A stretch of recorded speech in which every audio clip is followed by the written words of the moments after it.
আমি কী করে সুন্দর এই ফুলটা করেছি সেটা টিউটোরিয়াল চেয়েছে সবাই। আমি প্রথমে 2টা পাতা আর এইরকম 7টা ফুল ছোট ছোট ক্রোশেটের করে নিয়েছিলাম, যেটার ভিডিও ক্লিপ নিতে ভুলে গেছি।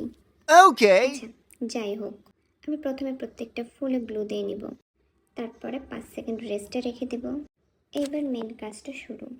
আমি এখানে মোটা গুণার তার ইউজ করছি যাতে যেন ফুলটা আমার শক্ত হয়ে থাকে।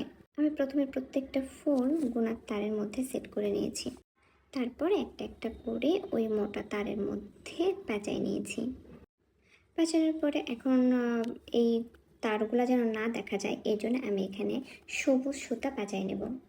এই সুতোটা পেঁচানোর সময় খুব সাবধানে পেঁচাতে হবে, আর একটু 19-20 হয়ে গেলে সাদা সুতা কিংবা তার দেখা যাবে, এই জন্য একটু মনোযোগ সহকারে ঘন করে পেঁচাইতে হবে। আমি দিনে এত কথা বলি, কিন্তু ভয়েস ওভার দিতে গেলে আমার একদমই কোনো কথা আসে না, জাস্ট ভুলে যাই, আমি সব কিছু ভুলে যাই আর কথা বলতে বলতে আটকাই যাই। এই অভ্যাসটা কার কার আছে? আমি কি করব, আমার ভয়েস ওভার দিতে একদমই ভালো লাগে না। মনে হয় যে দুনিয়ার সব থেকে কঠিন কাজ এই ভয়েস ওভার দেওয়া। এই তো কথা বলতে বলতে আমার সুতো পেঁচানো শেষ।